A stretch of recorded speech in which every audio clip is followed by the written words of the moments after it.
ngayon po, gusto lang po namin malaman tungkol sa buhay ni Kuya Jeff. So ngayon po, interview po natin si Kuya Jeff kung ano po yung mga dahilan, ano yung mga reason po kung bakit po siya nandito. Wow, mahirap pong mag-i-interview si Jessica. So, Si Jessica Susuko. yay! Jessica hindi Ayan. susuko. Jessica hindi susuko. O yan si Jessica Susuko. Itong isa naman, sino itong isa? Ang maganda ba sa mas? Si Payang. Si ano to Yang. Si Japanese.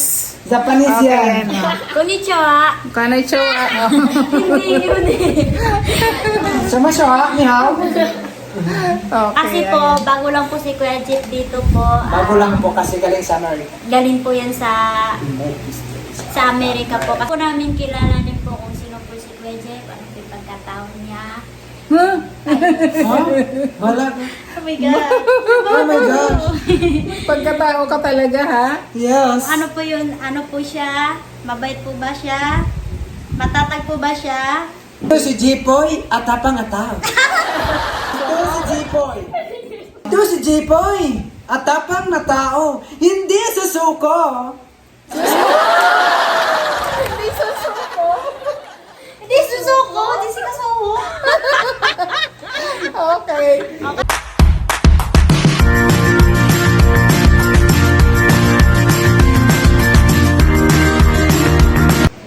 Hello! Good evening po everyone. So ngayon po, kakatapos lang po namin kumain. So, meron po kami tatanungin po natin siya kung ano yung mga dahilan o bakit siya nandito, kung ano din po yung mga pangarap niya, ano yung gusto niyang marating sa buhay niya. So ngayon po, start! Yes? So, ngayon, May Kuya interview Jeff. ka pala. Tapos, buong puso ka bang sumama kay Daddy Paul na papunta dito para sa pangarap mo? Opo, ma'am. Yes po, ma'am. So, dati kasi, pinapanood ka namin dito na nung doon ka pa sa Davao. So, may tanong ako sa'yo. Ano po, ma'am? Buong puso ka bang sumama kay Daddy Paul papunta dito? Yes po, ma'am. So, bakit nga? So, bakit? So, bakit ka interesado pumunta dito? So, ano yung mga gusto mo na yung mga plano mo? Miley, hindi ko po ito inasahan ba't nandito ako ngayon. Kasi, yung sa isip ko lang na wala na siguro patunguhan ang buhay ko.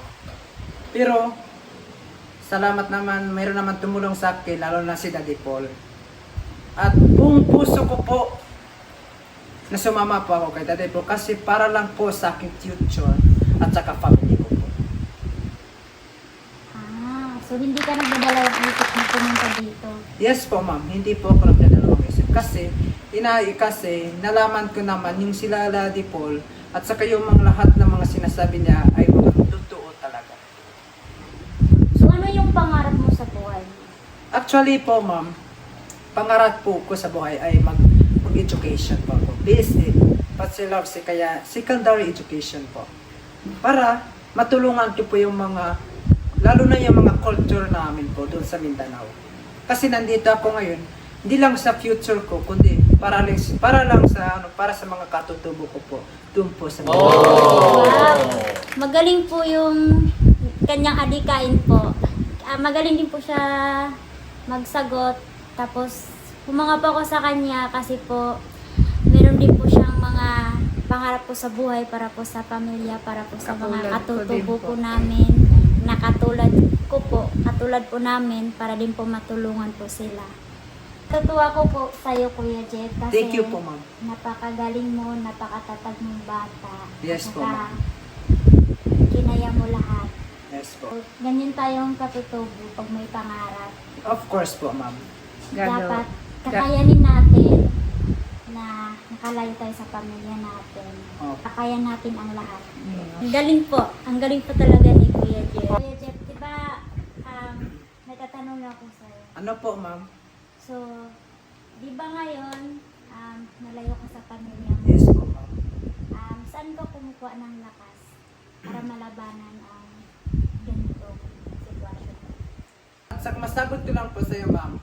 Sa totoo lang po, yung sa sarili ko po, sa sarili ko lang po, ma'am, yung isang panindigan ko po para para tuloy yung pag-aral ko sa yung family ko. Naman Kuya Jeff, meron kang naiwan na love letter mo dun sa Davao. Love life? O baka dun mo rin kinukuha yung lakas mo, lakas ng loob mo. Ay, isang araw lang yun. Yung sarili kasi, yung dahilan kasi, yung about sa mga negosyo ko, yung mga manok ko, yung mga kape ko, yun lang nga rin sa araw lang yun. Pero ngayon mag-focus man ako ngayon sa pag-aaral. Good ka talaga Kuya Jeff. Yes, of course. Sana lahat ng mga katulad nating katutubo, ganyan. Kasi Yes. napakatatag mo at saka ginawa mo talaga yung pinakasis para sa pamilya. Saka na lang ang pag-ibig at mag-aral. Yes, of course po, ma'am. Totoo po yun, ma'am. Ano ang naramdaman mo nung natulungan ka ni Daddy Paul, nakita ka ni Daddy Paul? Ano yung naramdaman mo yung araw mo? Unexpected po talaga bakit binigyan ako ng ganito. Kasi hindi ko po inasahan po ang lahat sa totoo lang po. Hindi ko po inasahan. Kasi galing po ako sa pictorial at saka wala akong pagkain. At saka tingnan naman ako sa itsura doon pa ako sa Mindanao. Sobrang puyat, sobrang payat. At sobrang hindi ko na talaga kasi. At saka sinasarili ko lang. At saka hindi ko alam na mayroon palang isang blessings na mahalaga para sa akin. Isa na yun si Daddy Paul. Hindi ko na talaga ma-explain po lahat ang ginawa niya para sa akin. Na kung hindi si Daddy Paul, hindi ako makapunta rito. Yung mga pangarap ko, hindi ko inasahan na ang mga pangyayaring ito. Kaya unexpected po talaga para sa akin. Hindi ko po yan inasahan. Kasi lagi ako nagdarasal kay Lord na Lord, sana yung pag-school ko, bigyan ako ng lakas at matatag ako sa pag-aral. At hindi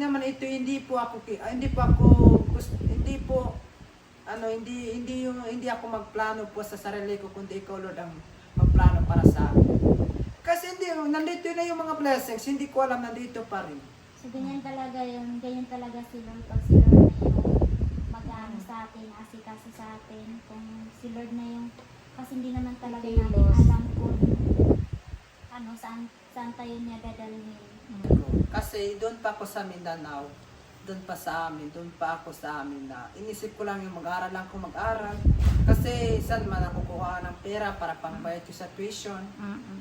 At saka hindi ko alam kung ano yung gagawin ko. Gusto ko lang yung mag-aral lang mabuti. Akala ko wala na po akong pag-asa sa buhay. Kasi wala na yung nanay ko. Naalala ko yung kapatid ko maliit pa. Tapos yung kahit mahirap, kahit wala na akong pera, kahit wala akong pang-recess sa school ko, tuloy pa yan pag-aral ko kasi yung naisip ko lang yung future ko at saka yung family ko. Kasi mga maliit pa yung mga kapatid. Gusto ko po yung matulungan yung mga family ko po. Saka yung tatay ko, kasi nag-isa na lang yung tatay ko, gusto ko po siyang matulungan. Yan ang reasons na nung dito ako ngayon. Marami pong salamat po sa pag-sponsor sa akin.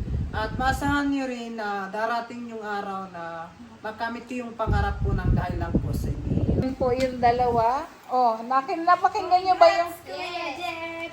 Thank you. Galing mo Kuya Jeff. Ang galing-galing mo. Hanga kami sa iyong pagtatagan. Pagtatagan. Thank you po sa ma'am. So ngayon, alam na naman yung kwento mo sa buhay. Mahirap, napakahirap, pero dapat kayanin. Thank you po, ma'am. Para sa pamilya, para din sa'yo. Nakakapagod, pero hindi susuko. Padayon. Ano yung padayon? Continue! inyo para sa future. At Kakapagod